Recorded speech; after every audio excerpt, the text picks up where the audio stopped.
notice that after being on your feet for a while that a certain symptom bugs you more, then you must troubleshoot what shoes you're wearing.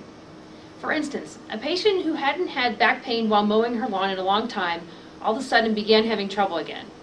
I asked her what shoes she had been wearing, and she told me she had a pair of Crocs because she was tired of getting grass stains on her tennis shoes. So I asked her if she had switched over to these recently, and she had. So I told her that it was the bad mechanics of the Crocs that threw her spine off, and that's why she was getting the pain again. She was resistant to return to her tennis shoes, but when she came back for her next visit, she grudgingly told me that yes, the pain didn't come back. I have story after story like this for people's shoes. For instance, the softball player who had a neck pain attack at his first time at bat during a game. I asked him about his softball shoes, so he brought them in at his next visit. We tested them, and he tested terribly. So we fixed those up, and literally at his very next game, he hit a home run at his first time at bat on the first pitch. So there are two major factors to address with your shoes. The first has to do with the heel height, which would be the thickness right here at the heel compared to how tall it is underneath the toe. And the second factor has to do with the arch support. So this being where the arch of your foot goes, right here, and that relates to the insole itself. If the shoes don't have removable insoles, then we have to look at least where the arch goes in the shoe. Now in the office, I will test you in the most neutral position, and that's with no shoes on and 3/8 of an inch of heel lift. I will compare how steady you are with just the heel lifts versus you in your shoes. Now if you can't resist very easily, which it will look like this, like your upper back is kind of caving forward, or you're kind of coming up on your toes, or your knees are kind of buckling, then that means there's something wrong with your shoes. The most crucial thing is to have flat insoles. That looks like this, really flat as a pancake. There's where the arch should go right here, and if you look at it across that way, there's nothing there. These are the ones that we provide in our office to patients in their care plans, and these are trimmable. You can trim them down to your shoe size. Also, odor eaters work. They're not ideal, but they will work in a pinch. They just wear out really fast is the problem. And this brand I liked a lot. I can't find them anymore. If you find them, then go for it, because they have a little bit of a sorbethane sole. But if you look at it, you know, they don't have any arch support that will cause you a problem. Now, having flat insoles goes against all the conventional wisdom you've ever heard, which says you need arch supports. It really flies in the face of the arch supports that you may have been prescribed by previous chiropractors, the podiatrist, your orthopedist, even upscale shoe stores. It flies in the face of people who say they need arch supports because they have high arches, that they need arch supports because they have flat feet, or anything in between. And I don't ask you to believe me on this. I ask you to test it for yourself and to make it real to yourself. I've had patients get rid of their $400, upwards of $800 orthotics once they understood this data. Some of those people who got rid of their orthotics had numbness in their feet, burning, even neuromas. After beginning adjustments and changing their shoes accordingly to this information, though, these issues disappeared. The only time that it hasn't is when the person also has diabetes. And even then, I've had at least one diabetic patient whose feet did experience improvement with this type of care. Now, the one caveat is for those of you watching who are not under ABC care, since you aren't getting your mechanics changed through our adjustments, you won't keep screwing yourself up by wearing the arch supports. So if you are getting some relief from wearing the supports, just realize it's supporting your body's misaligned mechanics. Even when I've helped some non-patients change a few things in their shoes, they felt better overall when they got rid of the arch supports and added some heel lifts. But this is vitally important to our patients, because you will undo some aspect of your adjustment every time you wear the arch supports. And your body will let you know it, because it will hurt. And it won't necessarily be in the feet either. So some shoes aren't even fixable. Think about Birkenstocks. They have an arch built into the base of the shoe. or Dance Go clogs, they too have an arch built into the shoe. Those plastic garden shoes called Crocs, they also have an arch, not as big as the other kinds, but one nonetheless. And we're going to demonstrate all three of those in just a second. There could definitely be some expensive shoes sitting in your closet that are now off the list. But compare that cost of those shoes to how many more adjustments you're going to need, and you will see it as a bargain to simply stop using those shoes. Because honestly, and I have some patients like this, you will never be done with your care here if you keep on wearing those shoes. Now, most tennis shoes, your athletic shoes, hiking boots, Merrell type hiker shoes have a removable insole. So it usually looks something like this. Just pull it out, and you're going to replace it with one of the flat ones, like the one you get with your care plan, or if you find something that you like elsewhere, you're free to try that too. I used to have to send patients on scavenger hunts to different stores to find the proper insoles, and it got to where they really couldn't come up with anything, and I couldn't find the ones I liked anymore either. So I started offering the ones made by the chiropractor who makes the seat wedge and the foam pillow. We have extra insoles in a variety of sizes, and they're $15 a pair, and you can trim them down to your shoe size to fit pretty much exact.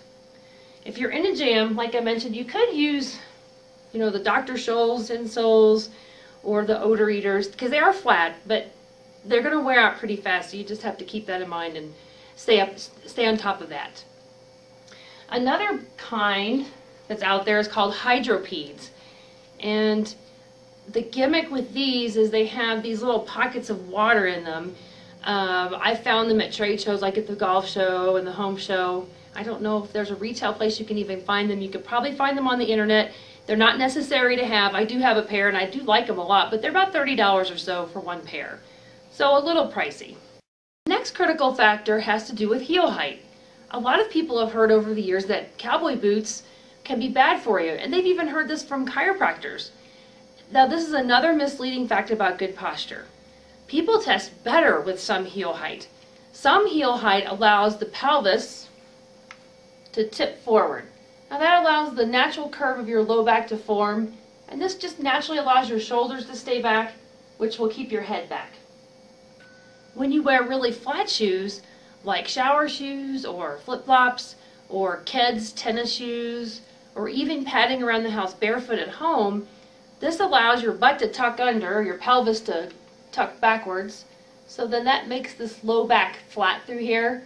And once you do that, now you're allowing the upper back to slump, and this will let the head protrude forward. Now, this is exaggerated, but this is what happens. I do have one patient with a severely straight spine from top to bottom, and heel height doesn't seem to matter for her, but she is the only one that I know of. Now, most of your tennis shoes and hiker shoes are going to need a little bit of help with the heel height. We have a simple way of addressing this. We use 1/8 of a heel wedge. So here's the whole pair right here. You've got 3 pieces, 1, 2, 3. So you're going to take one of these pieces, it doesn't matter which one, and you're going to put it inside on top of your insole like this. Now this one addition makes most lace-up shoes nearly perfect. Very rarely you may need to do 2 of them, but you can always play with it if you're not sure. The point is, each pair comes with all 3 pieces, but very rarely would you ever need all 3. So you'd have a couple extras for other pairs of shoes. Now the wedges are sticky, so they won't slide around. You get 1 pair of these adjustable heel lifts with your care plan, and I recommend that you put the heel lift on top of the insole. So if this is where your foot would go right here, you're going to put your heel lift back here.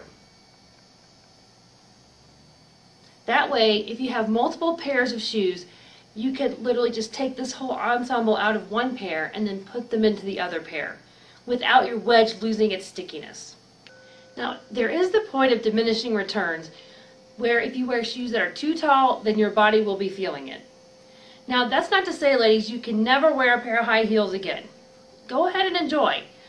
excuse me, but just be aware that something is probably going to be funky afterwards and not necessarily in the feet. Now it's something that I can take care of at your next visit, but you can imagine that you don't want that to keep reoccurring all the time. One time I had a pair of dress shoes that I bought for work, and they really seemed to be correct for all the posture instructions when I tried them on in the shoe store, but every time I wore them I got this burning in my upper back that would not stop. So I finally figured out they really were just a shade too tall for me, and literally I threw them away, because that way I wouldn't be tempted to keep wearing them. When you're getting dressed in the mornings, sometimes you can rationalize with yourself that you're going to be okay. So if you don't have the shoes to choose from, then you won't be tempted to keep making that mistake. Now, if you begin having trouble with a pair of shoes that had been doing great for you and you hadn't changed anything about them, then realize that the shoes themselves are probably broken down. And that can happen without there being any visible signs of wear and tear, without them actually looking worn out.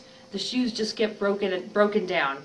And some authorities say that can happen in as little as 4 months. Okay, now we're going to test Michael. He's got some Merrell hiking shoes on, just the way they came from the shoe store. Okay, Michael, resist. Resist. Resist. See how he's coming up, sort of on his toes, and his shoulders kind of cave forward a little bit? That's what we don't want. So I'm going to have him take off the shoe, and I'll let you see what comes out, and then we're going to change it up with a different insole and a heel lift. Okay, these are his Merrell hiking shoes, and this is the insole that's coming out of them. So you see, it's got the arch support here that we don't want, so we're going to get rid of that. And he's got this flat pair of insoles he's chosen to put in there.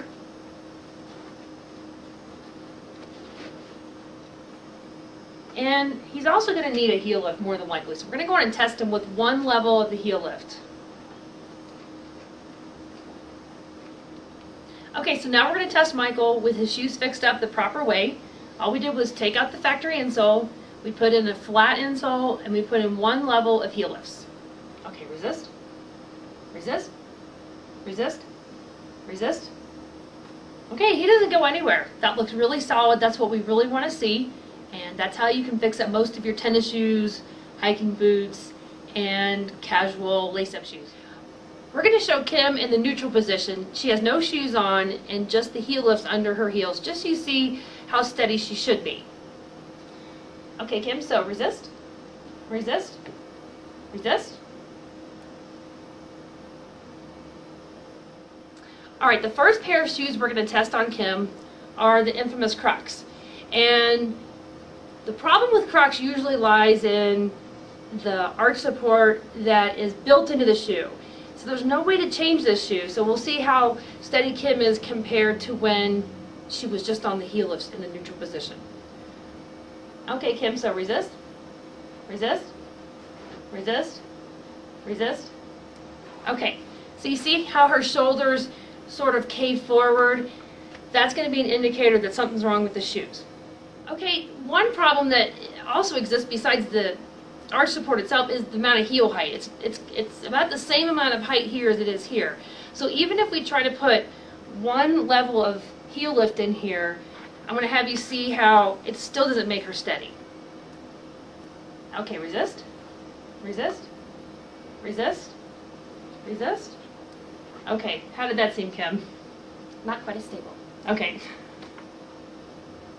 Okay, the next pair of shoes we're going to test are some popular sandals called Tevas. And kind of like with the Crocs, the problem is going to be this arch support right here that's built into the shoe that you can't really change. Okay, Kim, let's have you resist, resist, resist, resist. Okay, you kind of see how her upper body sort of caves forward from the waist compared to the very first test we did where she was even. Okay, our next example are going to be some regular flip-flops. What can be problematic of flip-flops I found is that they're just very flat. They don't have any extra heel height here versus here. Now these are pretty good because they don't have arch support, so that part's okay. But if you do find yourself around in really flat shoes, very often it's don't be surprised if a certain symptom keeps resetting. Alright, so Kim, resist, resist, resist, resist. And this way was actually a little worse than even the Tevas or the Crocs were, because they don't have enough heel height. Okay, the next example is high heels. And there is that diminishing point of return for how tall your shoes are as to how much heel height is good. So usually I found when people have worn shoes like this, they'll come in feeling funky the next day, or their spine even just looks funky when I check them. All right, Kim, resist. Resist. Resist.